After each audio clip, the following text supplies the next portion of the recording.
জামাই ষষ্ঠীর দিন সকালবেলা কী কী আয়োজন করেছিলাম তোমাদের সাথে আজকে একটা ব্লগের মাধ্যমে শেয়ার করব। জামাই ষষ্ঠী বলে কথা, সকাল থেকে কিন্তু খুবই ব্যস্ততা। আর জামাই ষষ্ঠী ছিল শনিবার দিন। আমি শুক্রবার দিন রাতে মায়ের কাছে চলে গেছিলাম, কেন আমার বড়মশাই একদম ভোর ভোরবেলা চলে আসবে জামাই ষষ্ঠী নিতে। মা তো একা হাতে পারবে না, তাই জন্য মাকে হেল্প করার জন্য আমি একদম আগের দিন চলে গেছিলাম, যাতে মা একা নালে করে উঠবে না। তাই দেখো আমি ভোরবেলায় উঠে ময়দা মেখে নিয়েছিলাম। ময়দাটা ভালো করে মেখে নিয়ে ওদিকে ময়দা মাখতে মাখতে ওদিকে ঘুগনিটাও হয়ে গেছিলো। তারপর আমার ময়দা মাখা হয়ে গেছে, আমি এখানে ঝপাঝপ করে লুচিগুলো বেলে দিচ্ছিলাম, আর মা এদিকে ঝপঝপ করে লুচিগুলো ভেজে নিচ্ছিল। ওর মতোই কটা লুচি ভেজে দিয়েছিলাম, আমাদেরগুলো সব পরে ভাজবো। তারপরে দেখো এদিকে জামাই ষষ্ঠী বলে কথা, যতই ভোরে আসুক জামাইকে তো সুন্দরভাবে সাজিয়ে গুজিয়ে খেতে দিতে হবে। মা ওদিকে সব রেডি সেডি হচ্ছিলো, আমি এদিকে কী করছিলাম, মিষ্টিগুলো সব সাজিয়ে নিচ্ছিলাম। মিষ্টি ফল সব কিছু এখানে কেটে নিয়েছিলাম। তারপরে দেখো সব কিছু রেডি করে নিয়ে আমিও একটু রেডি হয়ে গেছি। জামাই ষষ্ঠী বলে কথা, একটুখানি না সাজুগুজু করলে হয়, যতই ব্যস্ততা থাকুক। তাই আমিও একটুখানি রেডি হয়ে গেছিলাম। দিয়ে দেখো আমার ছেলে সোনা বাবা দেখো উঠে পড়েছিল, বাবাকে কি করবে সে দেখার জন্য এক্সাইটেড ছিল। তাকেও জামা প্যান্ট পরে দিয়েছিলাম, কিন্তু সে চাদর মুড়ি দিয়ে শুয়েছিল, তার ঘুম ভাঙছে না, বলছে বাবা আসুক তারপরে আমি উঠবো। এদিকে আমার দেখো সব আয়োজন রেডি, এদিকে তখনও 7টা বাজেনি, তখনই চলে আসবে। এই করতে করতে দেখো বড় বসায়ও চলে এসেছিলো দাঁড়িয়ে, যে ও একদম বসে পড়েছে, সব সাজিয়ে গুছিয়ে রেডি করে দিয়েছি। এদিকে অফিস যাবে বলে ও একদম ব্যাগ ট্যাগ নিয়ে সব চলে এসেছে। এবার দেখো সকালে কি কি আয়োজন করেছিলাম। সকালে করেছিল যে মিষ্টি তো মাস্ট, মিষ্টি সাজিয়ে দিয়েছিলাম, লুচি করেছিল মা। এদিকে দেখো ঘুগনি করেছিলাম, আর করেছিলাম যে চিড়ে দই, ফল।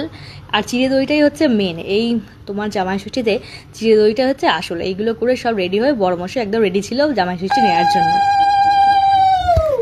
তারপর মা দেখো জামাই ষষ্ঠীর সব রিচুয়ালস শুরু করে দিয়েছিল। মা প্রথমে ওকে দুব্বো দিয়ে আশীর্বাদ করে নিল, তারপর এই যে হলুদ মাখিয়ে নিতে হয় সাদা সুতোতে, সেটাই মা ওকে বেড়ে দিচ্ছিল। তারপরে দেখো এই যে এখানে ষষ্ঠীর তাপ দিয়ে দিচ্ছিল মা।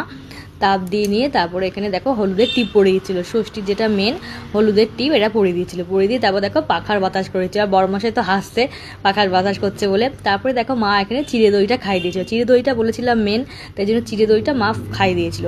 তারপরে মা একে একে দেখো মিষ্টি, তারপরে লুচি ঘুগনি সব ওর হাতের মধ্যে তুলে দিয়েছিল।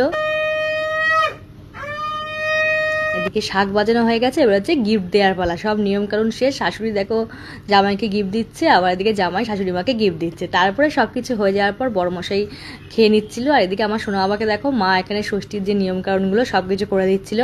হলুদের টিপ পরে দিল, সুতোর দাগা বেঁধে দিয়েছিল। কিন্তু ছেলের তো অনেক প্রশ্ন দিদাকে, দিদা এটা কি ওটা কি, এটা কেন দিচ্ছ সেটা কেন দিচ্ছ, ওর হাজার প্রশ্ন।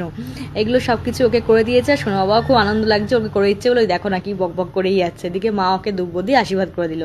তারপর দেখো বড়মশাই কিছু খায়নি, সবই দেখতে পাচ্ছ তো সাজিয়ে রয়েছে, একটুখানি খেয়ে নিয়ে চলে গেছিলো। তারপরে দেখো খেয়ে নিয়ে খাওয়া তো একটুখানি তো খেলো দেখতেই পেলে। তারপরে আমি কি করেছিলাম, টিফিন বক্সে করে নিয়ে মা বললো সব কিছু গুছিয়ে দেয়। এদিকে দেখো আমি এদিকে সব ঘুগনি লুচি মিষ্টি যে ফলগুলোকে কেটে দিয়েছিলাম ওগুলো সব কিছু ওকে গুছিয়ে দিলাম, গুছিয়ে দিয়ে সব কিছু রেডি করে দিয়েছিলাম। তার মধ্যে এরপর দেখাবো তোমাদের সাথে, নেক্সট ব্লগে দেখাবো যে দুপুরবেলা কী কী আয়োজন করেছিলাম। এটা যে সকালের আয়োজনটা ছিল, খুব ব্যস্ততার মধ্যে তাড়াহুড়োর মধ্যেও এত তাড়াতাড়ি করে সব কিছু করে নিয়েছিলাম, কিন্তু সব কিছু ভালোই হয়েছিল। তারপর দেখো আমার বড়মশাই চলে যাচ্ছে অফিসে, আর তোমার সাথে নেক্সট ব্লগে শেয়ার করব দুপুরবেলা কী কী আয়োজন করেছিলাম, দুপুরবেলা বাবা কী বাজার করে আনলো, সব কিছু নেক্সট ব্লগে শেয়ার করবো। চলো বন্ধুরা টাটা, কেমন লাগলো ব্লগটা অবশ্যই শেয়ার করো।